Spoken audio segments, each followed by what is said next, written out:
Hello, good evening, and welcome to Game On here on News Central Television. My name is Babatunde Koiki. I know a lot of you are probably watching matches in the UEFA Champions League. Those matches are currently going on. I think two of them have ended. There are still more to come, but that doesn't change the fact that sports never stops, never quits, especially here on Game On, because we like to discuss all the major topical issues that are being discussed across the world. We bring them right to you, and we break them down in pretty much bite-sized chunks so you can understand and digest what is going on around you as regards sports. Don't forget, we're streaming live on your favorite social media handles at X, and of course on X, and of course on YouTube as well. And you can use the other handles that you can see right there on your screen. The handle is at News Central TV. It's a packed house tonight. It's because it's Tuesday. I have three great people with me in the studio. To my far right is the one and only Tony Bitoye, former media officer of the Super Eagles of Nigeria and a former senior special assistant to the former Minister of Sports Development. He joins us tonight. Right beside him is our very own sports anchor here, Onyinyechi Obaro, coming through on a Tuesday night. Looking very fly, as if I may say so myself. And of course, it's Tuesday, which means that there's trouble in the studio. That can only mean that Wale Adegun is here. Mr. Diggs never stops digging, never stops, never quits. And there's never an off day for Wale Adegun because he has a lot on his mind. But gentlemen and lady, thank you so yeah, gentleman, he is still a gentleman. Gentlemen and lady, thank you so much for coming through tonight on Game On. It's great to be here. It's a pleasure to be here too. Especially with our Barbie looking. Indeed, Barbie. Yeah, I'm liking the pink actually. It's quite fetching actually. Thank you. So the reason she's here is actually to tone down your onslaughts on sports administrators. I can only turn you from one side. You're on the other end. We've always found a way to just compliment each other. All I can say is just take it easy tonight, because there are going to be some very interesting issues that we'll be talking about. Let's go. And I know that thankfully Tony is here as well, because Tony, actually your time in the Federal Ministry of Sports Development, as it was known back then, should give us a proper working insight into how these things work. Also, your time with the Super Eagles of Nigeria as well, because there are two key issues we'll be discussing today. The very first one has to do with the National Sports Commission. We hear that they have unveiled President Bola Ahmed Tinubu's transformative mandate to develop Nigeria's sports into a sustainable sports economy. The vision was outlined during a strategic meeting in Abuja with presidents and secretaries of the various sports federations, marking the first official engagement between National Sports Commission Chairman Malam Shehu Diko, the Director General Honorable Bukola Olakpade, and federation leaders since recent institutional changes. Now, Malam Diko highlighted a three-pillar strategy known as Reset, Refocus, and Relaunch, emphasizing collaboration between the National Sports Commission and sports federations in order to drive growth and sustainability. Now, the Director General, Olopade, echoed the call for reforms focusing on athlete development and governance to strengthen elite athlete relations. We hear that the NSC has engaged Mr. Bambo Akoni, CEO of Making of Champions, as a consultant under the Elite Development Podium Board. Additionally, the National Sports Commission announced the launch of a training fund for exceptional athletes, which is set to commence in February 2025 to provide financial support for preparations ahead of major competitions. Now, that was a mouthful, but the interesting thing that we always say is there's always plenty of English. It's the devil is in the details. Now, there's so much they've talked about. We want to do this, we want to do that. Let me start by taking your opening statement, Tony. This National Sports Commission, let's start with a name that you and I know very well, Bambo Akoni. Now, all of us have applauded, Shehu Diko, square peg in a square hole. Bukola Olakpade, round peg in a round hole. Now, Bambo Akoni is another well-known player in the sports development circles as well. You get the impression that these aggregation of these people of like mind, of serious quality, can only serve to make pretty much bring the dreams or the aspirations of the National Sports Commission to light. Yeah, absolutely. I agree with you. Bambo is very knowledgeable when it comes to dealing with elite athletes. The Making of Champions, that is his baby, has shown that yes, he can discover, expose, and nurture athletes, get them to elite level, and get them podium finishes as well. Because when you look at the new generation of athletes in Nigeria, you probably have one or two links with Making of Champions along the way. So that's gladdening. that he has been recognized, and that the National Sports Commission wants to tap into his expertise in helping to discover and maintain a good relationship with some of our elite athletes. I'm also happy that at the meeting that they had with sports federations, they want to emphasize on developing the sports economy, developing a valuable ecosystem, profit-driven, system that boosts the economy, that provides empowerment and employment opportunities for a lot of people to get involved in the sports ecosystem. I'm happy with that. I'm also happy that one of the fallouts, as they said, the 3 R's, reset, from the habit of depending on funding and the habit of no funds, we can't do any program, we can't do this.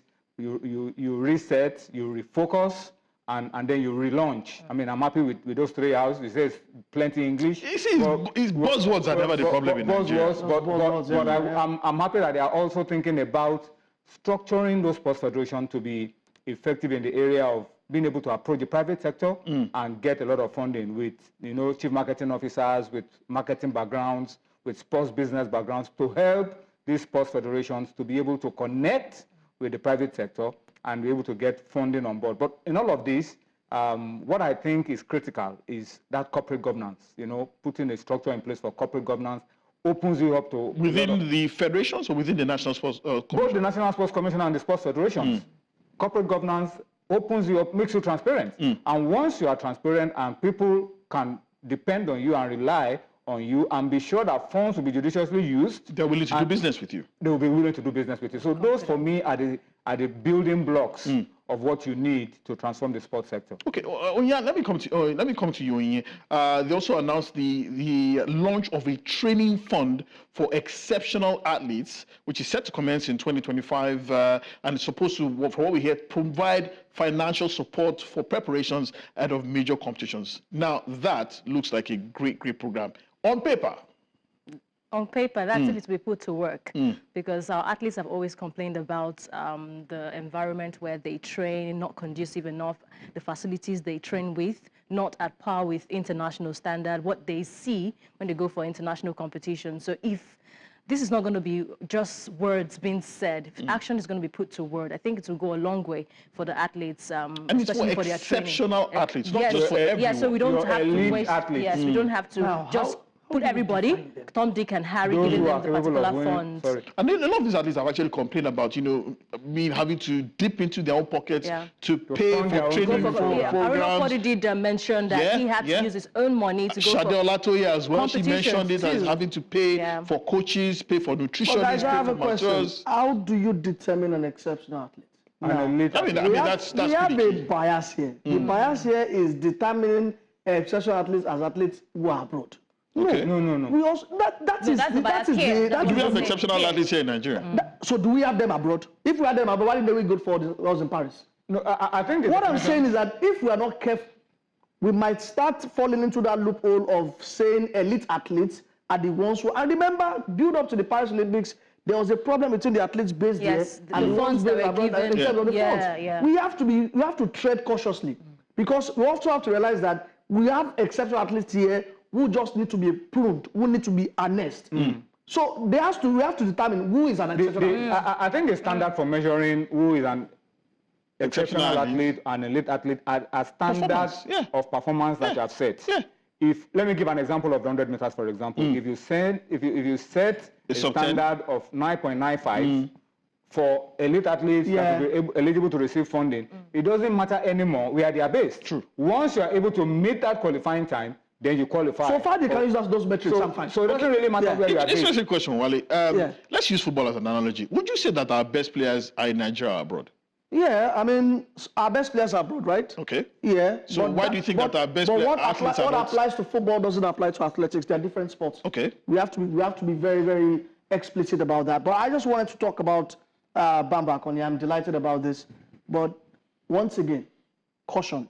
I hope with Bamba Akoni we don't focus on athletics. Because we also have a problem of when we talk about athletes, we're always thinking athletics.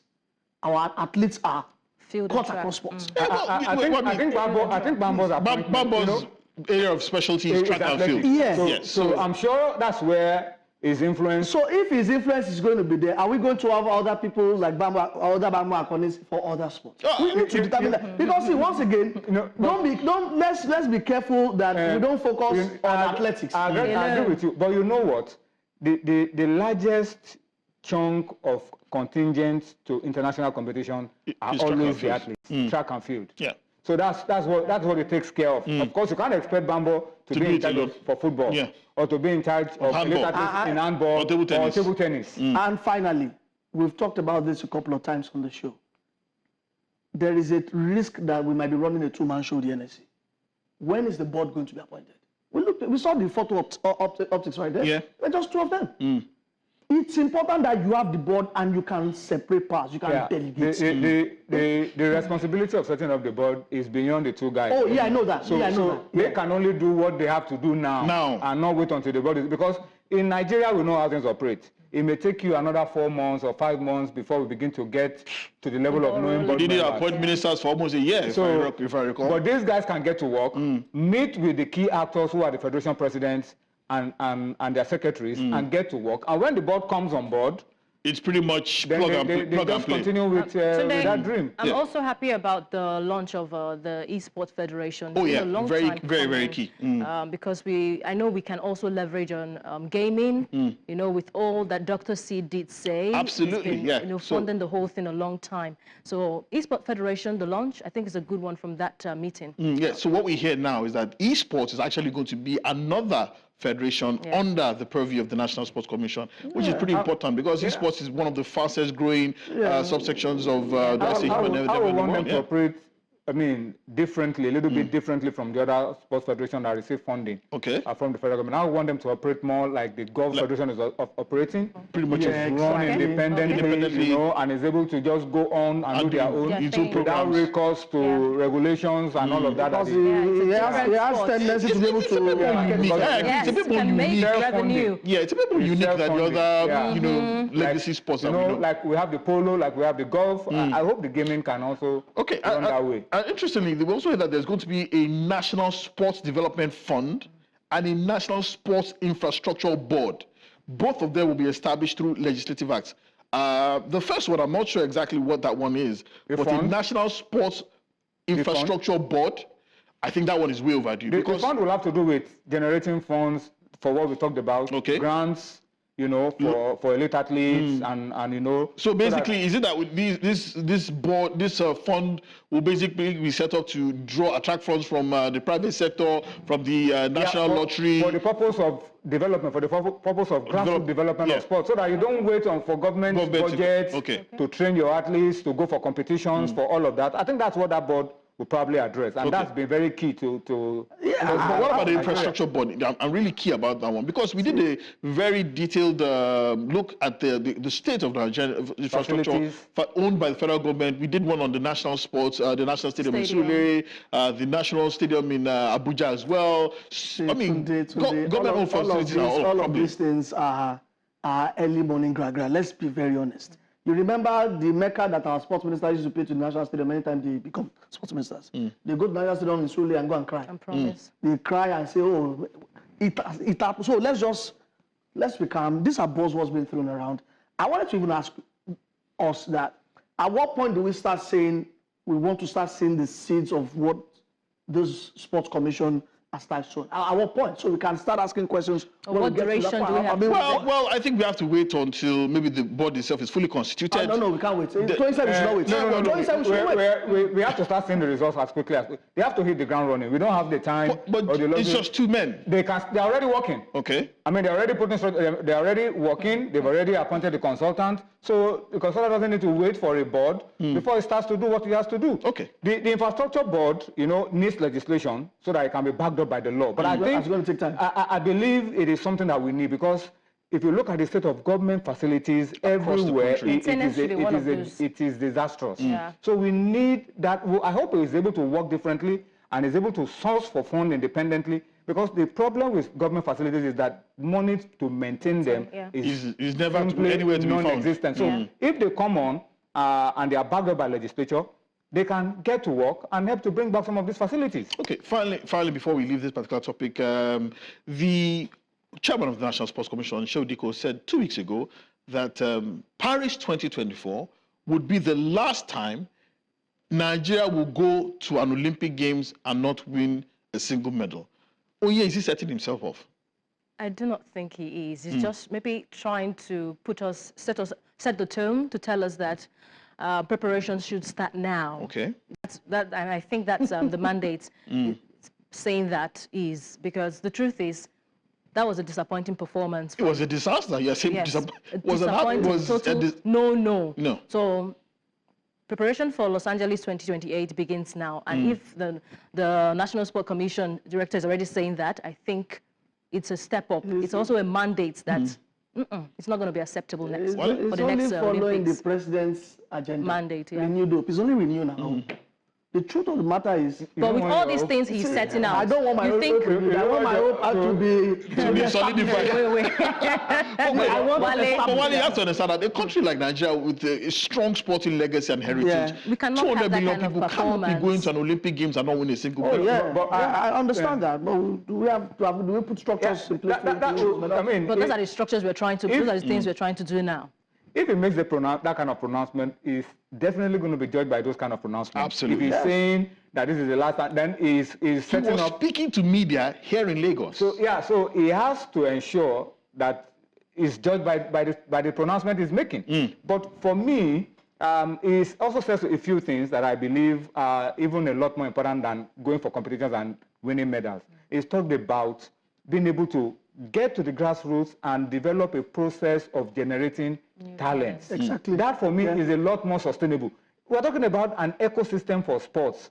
That is self-sustaining. That is self-sustaining in Nigeria. So even if we go for a tournament and we don't win anything, our sports system in Nigeria can generate and add to our economy. People can work in the sports sector. People can work in the sports value chain. People can be involved in ticketing, in match day stewards, in food, in hospitality around our sports. I mean, even pitch management, anything around that. It's interesting. Recall a few years ago, I remember that Real Madrid actually poached the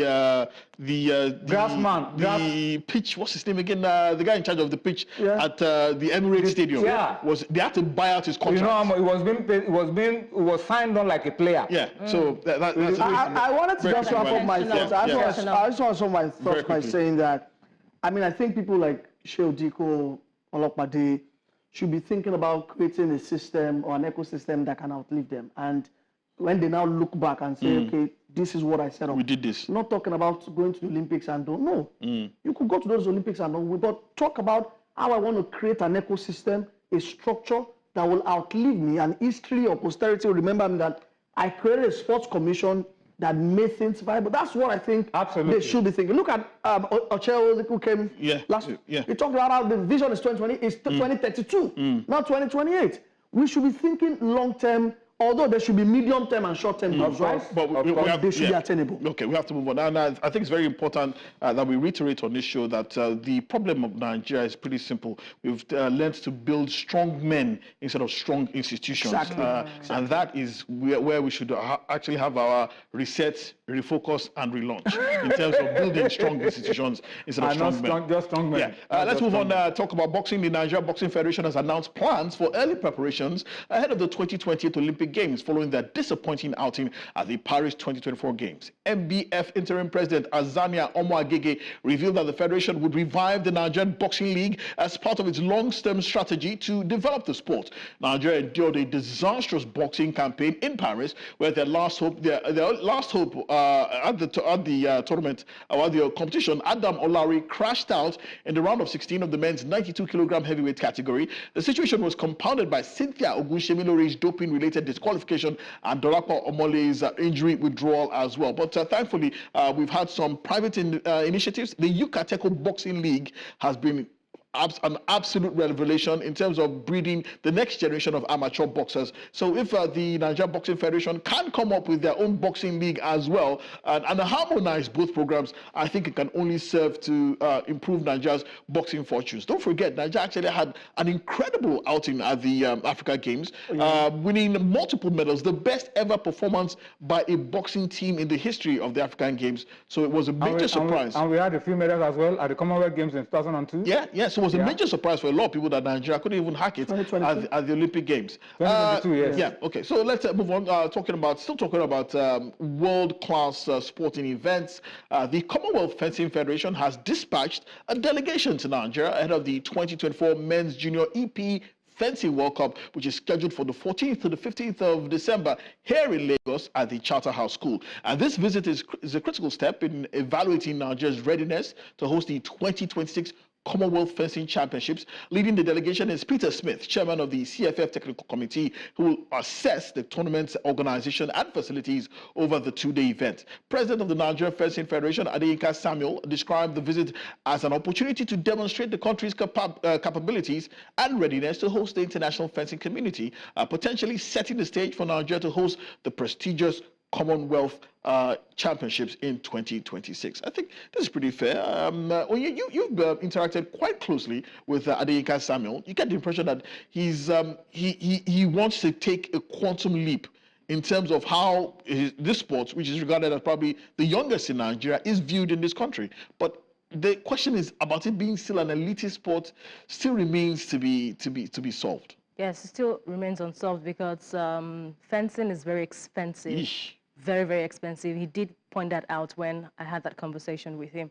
But right now, getting support from the Commonwealth, I think it will go a long way to help them with facilities, to help them with also the preparation. It's a big leap, as you said, for them to host an international competition here in Nigeria and to be their first to host such an international competition. I'm hoping that with that African competitions before, but nothing on this scale. Nothing on the international scale. I'm hoping that this will be, as they're starting great, starting big, you should be going up to do bigger things than even this. But support, especially from the National Sport Commission, will be needed. Reminiscent of Jack Warner's visit to Nigeria back in the day ahead of the World Championship. The 8th wonder of the world. I told you the story of the 8th wonder of the world. But I think fencing has, my philosophy is that change can come from outside. It can also be generated from inside. This is a case of change being forced from outside, fencing, because fencing is not quite popular here. So I will encourage that now that this growth is trying to come from outside, we should also try to generate something from inside in trying to preach the gospel of fencing, facilities in schools. That's the way we can catch up very quickly, get young people to be interested, because the guy representing Nigeria is even coming from outside. I think the guy from the US. So we have to get, he's elitist, so let's talk to the the Green Springs of this world, the dancers, which is not a bad thing. So let them pick it up. From there, it will begin to spread to... But this is unfair. Why can't an Ojodu Grammar School also have fencing? No, it is what it is. It's just like how Luis Hamilton is the only black man in history to have raced in Formula 1. If Ojodu wants to have it, and they're able to... In fact, the people that Ojodu will produce will be more deadly than... So, once you can put the facilities there, and you can you can develop the interest and the training. It's a very technical sport. Okay. Once you can get these people involved, then the future is bright. Okay, we'll be keeping an eye on that future and also be hoping that the technical committee coming from the World Fencing body will give Nigeria the pass mark ahead of the hosting of these two international competitions. To tennis now, Aryna Sabalenka has been voted the WTA Player of the Year for the first time after the Belarusian won 2 Grand Slam titles and secured the end-of-year world #1 ranking.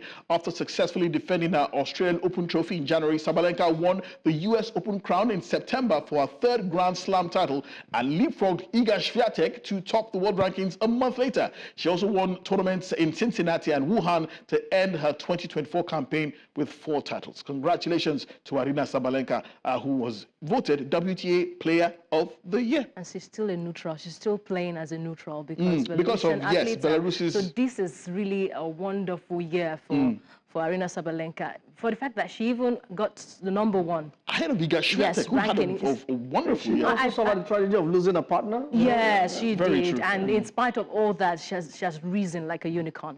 So beautiful year for I her. totally agree. I totally agree. Congratulations Finally, on to this Sabalenka. part of the show, interesting news. It seems as if it's boxing is now a sport for both young and old men. We're hearing that Vladimir Klitschko is contemplating a shock comeback to make another attempt to win another world title at the age of 48.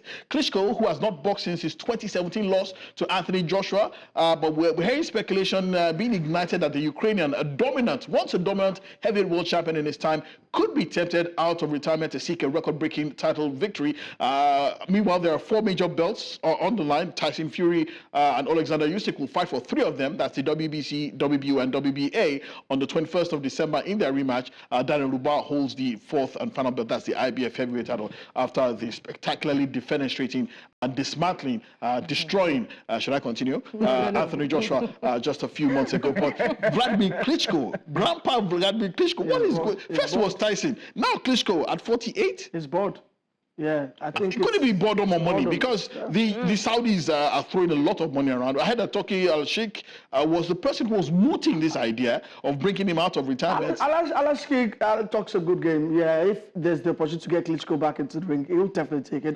Throw a lot of money at it. But to what end? I don't think Klitschko has set designs of winning any of these titles because you have hitters, big hitters. You have dangerous men who are occupying those belts right now. Maybe it's you people that always say that age is nothing but a number. So if he's 48 and he can So hack it's it. 48. It's 48 Yeah. So, and he hasn't how old fought- is Bashali? But he hasn't fought since 2017. How old is Bashali? By the way, the National Sports Commissioner here are talking about the Bashali World Guinness title fight. That thing never dies. He never. He never dies and he never leaves. Yeah, never leaves. You're also watching Game On. We'll take a short break and return. There's plenty of football afterwards.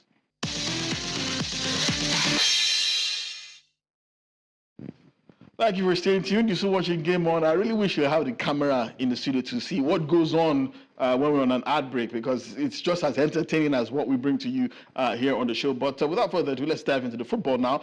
Great news was breaking out today. Do I say great or particularly interesting news? Former Super Eagles striker Brownie Day, who won the Africa Cup of Nations in 2013 for Nigeria, we hear that he has signed a deal to join 2-time African champions Enyimba of Aba till the end of the season. Now, the move marks his return to the domestic scene 17 years after he left Ocean Boys in 2006. Now 36 years old, he's been without the club since leaving Kuwaiti side Al Yarmouk in 2022. And we hear that he will join former international teammates Ahmed Musa and Abdullah Shehu in the MPFL. Both of them are currently, of course, signed to Kano Pillars and been doing brilliantly well, especially Ahmed Musa. Ide will join the People's Elephants to strengthen a squad that is currently competing in the Nigeria Premier Football League and the CAF Confederations Cup. Enyimba currently sitting 8th place in the MPFL, albeit with 2 matches in hand, and are 3rd in the CAF Confederations Cup group behind Zamalek and Al Masry after a loss and a draw from their opening 2 games. Now, gentlemen and lady, no one saw this one coming. The idea was that Brownie Day was going to join Rivers United. That was scuppered, and this one came completely out of the blue, Wale. Yeah, unexpected. But we knew that it was always free, was around to join any football club. And he's been keeping in great shape. I was surprised why the Rivers United thing didn't work out because, I mean, it's from those parts. It's got major ties to that part of the country. So I was very, very surprised when that move, I think it was China who called it that period. But now it's joined Enyimba under the elite, there's this elite program that the MPFL allows where clubs can sign elite players, Former international players, even outside of the transfer window. So, and I believe the salaries also can be shared between the MPFL and also the club. That's Enyimba as well. So, which is really good. It gives the league another veneer of quality. I don't think there is stardust. Let's be very honest. How dare you? A man who played for West Bromwich Albion, a man who played for Dynamo Kiev, I think a man who played when we talk stardust, we talk Ahmed Musa. Olympiacos. Olympiacos. Now let me give you AFCON winner an example 2013. of stardust. Stardust is what you see when Ahmed Musa goes to Uyo, when he goes to Gombe, and after mobbed. the game, they are mobbing him. They are not going to. No, you're being premature. Sure? There's no guarantee that they will not mob Barry there. Do you guys want, to? If he goes to play against Bayelsa United, they will mob him. They will mob him. If he goes to play against Rivers United, they will mob him. Musa has gone to some strange places. Than the games were even disrupted. No. You see, Musa and Ideye, I mean, Musa is a little bit on the... I mean, he's one of Nigeria's most cut players. But doesn't mean he won't be celebrated and respected. I'm not saying he won't be. I'm only saying that stardust that Ahmed Musa... Not the same. Now, take a look at the MPFL. The MPFL took a big leap when Ahmed Musa joined the Kano Pillars. If you guys remember. Yeah, true. It took a major leap, although I don't think the MPFL... I don't think we milked it enough. From a marketing point of view. But I'm hoping that for Ide, it's not about marketing. It's about how he himself can help uplift Imba. Imba needs a lot of Okay, speaking about uplifting, Tony, I need to ask you this because we hear that Ide will be allowed to play in the MPFL and the CAF Confederations Cup. Yeah. But if that is the case, why wasn't someone like Ahmed Musa considered for the chance? Well, maybe personal reasons. Maybe he asked. Because I'm sure if he was eligible to play in the CHAN and they called him up. Because I'm thinking if Ideye is eligible to play in the CAF Confederations Cup. Yeah, Ideye, I don't understand why Musa isn't there anyway, but maybe personal reasons. Let me just leave it at that. Well, you know that Musa is still the captain of the Super Eagles. He hasn't retired from international. He hasn't retired from international. So he can still play the Super Eagles. But the thing with the national team is that if you are not playing, and they still call you captain, it could just be ceremonial. Non-playing captain. You are a non-playing captain. But that's by the side. The reason why I'm happy that players can come back is, number one, it gives the league a good polish. And then it gives these players an opportunity to impact on young players on what professional attitude means. That's exactly what Musa is doing. How do you behave like a professional on the pitch? How do you manage yourself? What's your comportment? What do you do off the pitch? Off the pitch. So it's very interesting about things like something as simple as recovery.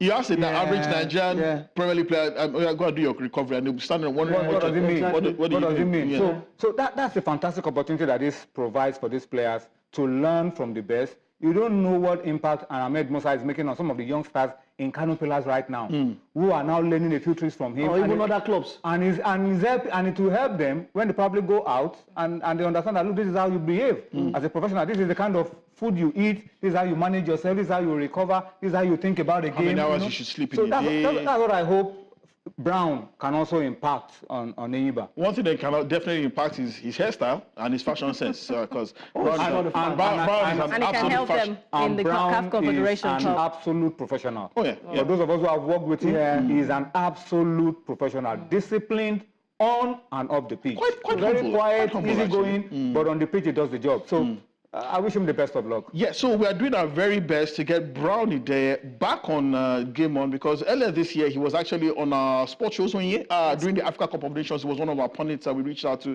and he was absolutely brilliant. So Brownie there, you know exactly where you should come to ahead of after your official unveiling by Enyimba. Still talking Nigerian football, we heard that Dr. Mohammed Sanusi has been reappointed as the General Secretary of the Nigeria Football Federation. Wale, you'll explain that later on. Extending his tenure after 9 years in office, the announcement solidifies his leadership role within the organization for another 3 years. Meanwhile, we heard that FIFA, the world governing body, has officially congratulated Dr. Sanusi on his reappointment in a message sent on Monday. Not that Sanusi that you saw, but this is the one we're talking about. Acknowledging his continued role in Nigeria football administration, Sanusi's reemergence comes at a time when the NFF faces significant challenges and opportunities in shaping the future of the sport in the country. Now, Wale, you want to explain that? I'm just going to say something. I mean, it was the biggest takeaway I took from Toyi Bitoye when we had this conversation about Sanusi. It keeps everybody happy. No. Everybody's happy. Just before you say something, you recall that there had been some, consternation in some certain quarters about the reappointment of Sanusi. Some people said that it was against civil service rules. He'd been there for too long. He didn't meet federal character principles. There's no civil service rule at all. Okay. In the appointment of the Secretary General. Football is governed by statutes. Okay. Once the board appoints you, What I said. But Mohamed Sanusi is actually an employee of the federal government of Nigeria. He is a civil servant. Yeah, but he's appointed by the board. Okay. By the Nigerian Football Federation. So board. the civil servants rules do not apply to him? No. The NFF is a private organization. Really? Yeah, according to the statutes. The problem is domesticating those statutes to Nigeria. That's where we still have a challenge. But according to FIFA rules, the board can appoint a secretary general, and there's no recourse to your time limits. There's no tenure limits. There's nothing. No time, yeah. So as long as he's there and he's doing the job, and you believe he's delivering. No, I didn't say. No, what I said that time is that the most important criteria for you to be secretary general in the kind of environment we have in Nigeria is loyalty. Loyalty to Nigeria, loyalty to football, the statutes of football, loyalty to the Nigerian Football Federation. Once you can be loyal, whatever you need to be efficient on the job can be supplied you. You can be supplied with competent people to work with, but loyalty is very key, very central because of the environment in which we work, so that you are not sitting down and somebody has pulled the rug off your... Hold on. There are those who also say that an honorable man would have resigned his position as Secretary General, looking at how Nigeria has fared over the last few years in international football, not qualifying for the FIFA World Cup. Also, the youth teams are not able to even make a dent on global competitions like they used to as well. They talk about how he has overstayed his tenure. Your thoughts on this? I don't think he controls whatever happens with the result from performances. He's not a coach. He's not the technical director? He's just there to an administrative man. Yeah. But I'm only concerned about the salary, which I heard about. He earns more than even the president himself. Thank you. US dollars. $10,000. Thank you, dollars. That's what I heard. I think it's more than that. Guavon should be earning a lot more as technical director. Yeah, because Guavon's salary is actually paid directly by who? By FIFA, as technical director. Yeah, but you know, that was an arrangement he made. The dollar rate is something else now, so I'm sure the NFF will be struggling to meet up with whatever dollar they in Nigeria, as we say, agreement is agreement. No. Now I'm sure. When I was with the national team, there was an agreement as well. Players are going to be paid a winning bonus. That's where also my reservation. But when dollar started traveling skywards, there was an arrangement that look, no dollar payments for some of these games. They're going to be played a flat rate. You know. Okay. The dollar was on pills. Reminds me of a story that Aribo West told me a few years ago, that there was a time the Super Eagles went on a winning run. They were winning games home and away for many years. And then the Nigerian Football Federation said, with the rate at which you guys are winning, we can't meet up with paying your winning bonus. So maybe you should consider losing some games. No. I'm just joking anyway. That's exactly how it is. Okay. Matches are currently being played in the UEFA Champions League now as we speak. 2 games have ended. There are some currently going on. Let's quickly bring you up to speed regarding those matches.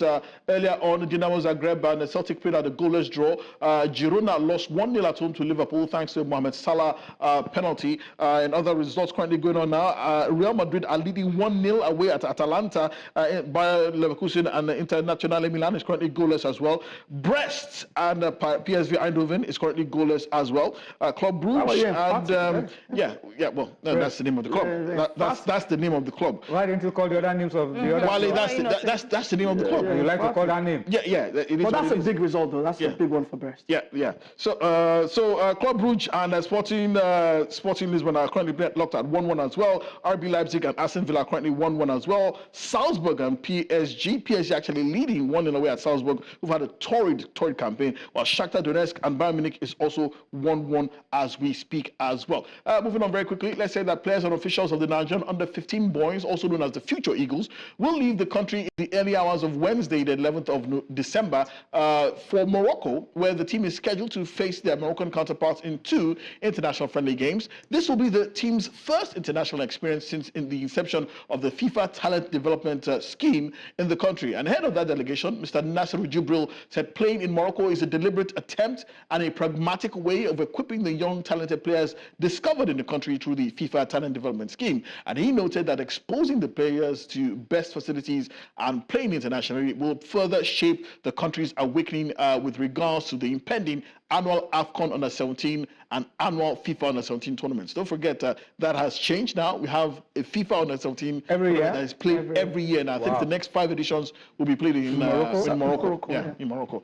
So moving on very quickly now, let's tell you that FIFA is set to confirm the host of the 2030 and 2034 FIFA World Cups tomorrow, Wednesday. A joint bid led by Morocco, Spain, and Portugal is expected to secure the 2030 tournament. We hear that the bid was technically superb, while Saudi Arabia will be awarded the 2034 edition, and the decision will also be made during a virtual FIFA Congress with no competition for either bid. The 2030 World Cup marks the centenary of the first tournament in Uruguay, with the South American nation, Argentina and Paraguay each hosting a game. And the bid is unprecedented because it involves 3 continents. That's Morocco, Spain, and Portugal's bid were the sole contender for 2030 after other proposals, including one from South America, was abandoned. And apart from the 2034 World Cup, it's pretty much a done deal. Everybody expects them to hand that one over to Saudi Arabia as well. And interesting news as well, we also hear that the dates for the 2027 FIFA Women's World Cup have also been decided as well. Yeah. It will be held when 24 June to 25 July 2027. Yeah, there you go. Brazil? So Yes, in Brazil. Yeah.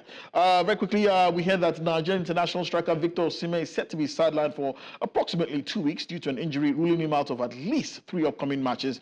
The Nigerian forward will miss Galatasaray's UEFA Europa League clash against Malmo on Thursday. He's also expected to sit out league games against Trabzonspor on Monday and Kayserispor on the 22nd of December. The 25-year-old Osimhen has been a standout performer for the Turkish Super League champions. Really sad for him, but we hope that he gets well as soon as possible. To English football now, Tottenham Hotspur defender Cristiano Romero has criticized the club's board's for a lack of investment in the team following a disappointing 4-3 home loss to Chelsea. Spurs led 2-0, but let that lead slip away as Ange Postecoglou's side have now won just 1 of their past 7 games in all competitions. And speaking to a Spanish broadcaster following that defeat, Argentina international Romero said a lack of spending is seeing the club fall behind their rivals. He name-checked the likes of Liverpool, Chelsea, and Arsenal as teams who are improving their squads. But Wale, you get the impression that he's right. Ever since, so I get the impression that there's something going on that's not untoward in Tottenham. The moment they sacked Jose Mourinho, 2 days before the first final that they supposed to playing in a decade, you get the impression that this man, Daniel Levy, seems to be making hair-trigger decisions. Yeah, I mean, that's classic Daniel Levy, right? He's been part of the club for 23 years. You cannot question his love for the club. You cannot question his investments as well. But I think that Cristiano Romero is talking trash. That's the truth. Ish. Yeah, I think the players have to take responsibility for what's happening. I mean, how do you take a 2-0 lead against Chelsea and you let it go? They're talking trash. You just find a way not to take responsibility. This is not a case where they come out later and say it was lost in translation because they were speaking to a Spanish broadcaster. Yeah, but you cannot also separate Daniel Levy from all of this. Daniel Levy is on his 14th manager right now. That means he's averaging a manager every year and a half in those 23 years. And in those 23 years, the only thing they won was the one under Juan de Ramos when they won the Capital One Cup. So you also have to question if Daniel Levy is still the right man to steer that club to where they want to be. But there are a lot of people who also, I mean, look at Ange Postecoglou, who continues to go all guns blazing. Last season, with his style, says he was not going to compromise. All of these are factors. I mean, I thought Jose Mourinho was probably taking them to a very decent place until they sacked him. They brought in Antonio Conte. Conte saw that standards were just slipping at Spurs. So Spurs is a club that has been immersed in a lot of standards slipping over the years. They're a fantastic club. They have the most expensive stadium in England. They have a wonderful stadium. A lot of investment has gone into that. But it has not translated into silverware for them. Success on the pitch. It hasn't. But you did take a leaf from your book and sack the manager. Oh, yeah. I've said it. I don't know if I've said it yet. Oh, God. You said it, yes, many times. Ange Postecoglou, if he continues this way, sack him. Because if you want to win trophies, you have to be able to compromise or find a balance in your principles. Look at Pep Guardiola. Before he could win the Champions League with Man City, He was going all guns blazing. Monaco will beat them. Lyon will beat them. But the moment he realized that I have to start a pragmatic approach. Exactly. He started making inroads. And Postecoglou says he prefers games to end 4-4, 7-4, cricket scores, tennis scores. But he has to realize that if I'm going to win anything with Spurs, you have to be pragmatic. You can't be 2-0 up against Chelsea once again after 10 minutes. And you are still all guns blazing. No. That was a bad look. Your thoughts as well. At what point so. does Daniel Levy begin to take responsibility for everything that has happened at Spurs? At the point when Tottenham Hotspur will go without titles. They've been without the title for as long as I remember. Yes, and they keep going without titles. At that point, you know that the way Manchester United did call for the heads of the men who were in charge. Oh yeah, the Glazers? Yes, the fans go awry against calling out Levy. I think that's where a change needs to be made. So you're when thinking the fans go awry. So you're thinking that it might take a fan movement for major exactly protests. what happened at Manchester United. Huh. Similar. So when we saw Glazer out, we might see Levy out. Tony, your thoughts on this? Well, you're only judged by your results, unfortunately, in football. So if for so long you've been on the post and it's not generating any result, then you probably have to look at yourself. Look at yourself in the mirror.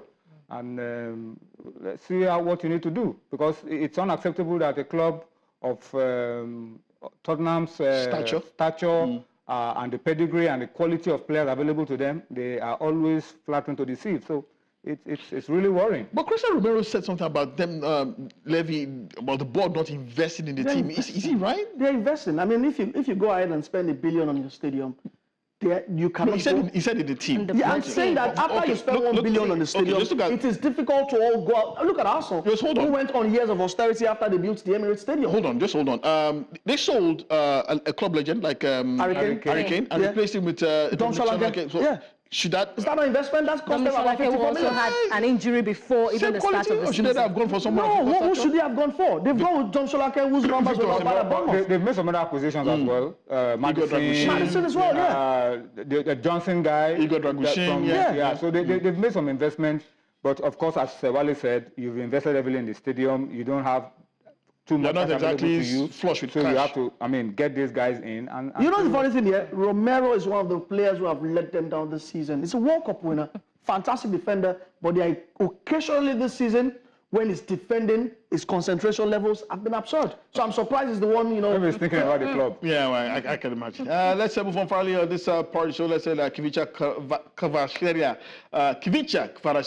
is set to be out of action until January after Napoli said on Tuesday that the Georgia winger picked up a right knee injury and the weekend's Serie A defeat to Lazio. The Italian media reported that Kvaratskhelia, a star of Napoli's historic Serie A title win in 2022-23, will miss Napoli's remaining 3 league fixtures of 2024. The 23-year-old has scored 5 goals and set up 3 more for Napoli this season, but hasn't scored since a 2-0 win at AC Milan at the end of October. Many thanks to Toyin Ipitoye for coming through tonight on Game On. Always a pleasure to have you on the show. You. And of course, Oyinyechi Obaro bringing sunshine to the darkness that Wale Adigun brings. There's figurative. But was she able to cool me down? Well, like she brought light to the dark. That's all I can say. But thankfully, thank you for coming through. Always a pleasure. And thank you to the guys behind the scenes who also make this particularly possible as well. But before we go, here's a moment that's both bizarre and unforgettable from the world of football. Back in 2012, during a Manchester United game, Wayne Rooney found himself the target of an unexpected intruder, a bird. As the match unfolded, the camera caught a peculiar moment. A bird flying overhead dropped its payload or package right into Rooney's face. Yes, in the middle of the game. And the incident became an instant sensation with fans and commentators alike marveling at the oddity of it all. Rooney, ever the professional, shrugged it off and kept playing. But the clip lives on as one of football's most unusual highlights. A reminder that on the pitch or off it, life has messy surprises. I hear it's a good omen. Yeah, it has happened to me once. And so what was? I just told you it's a good omen. So did you make money? Did you have twins? It's just a good omen. I will not take your word for it. So the bird will just decide on you? Yeah, it happened on the Monday morning. I think it was on Agidingbi. Oh, God. That's Wale for you. But many thanks again for watching the show. Show makes a return tomorrow night. Please make sure you miss any low-flying birds. My name is Babatunde Koiki. Wishing you a wonderful evening. Bye-bye.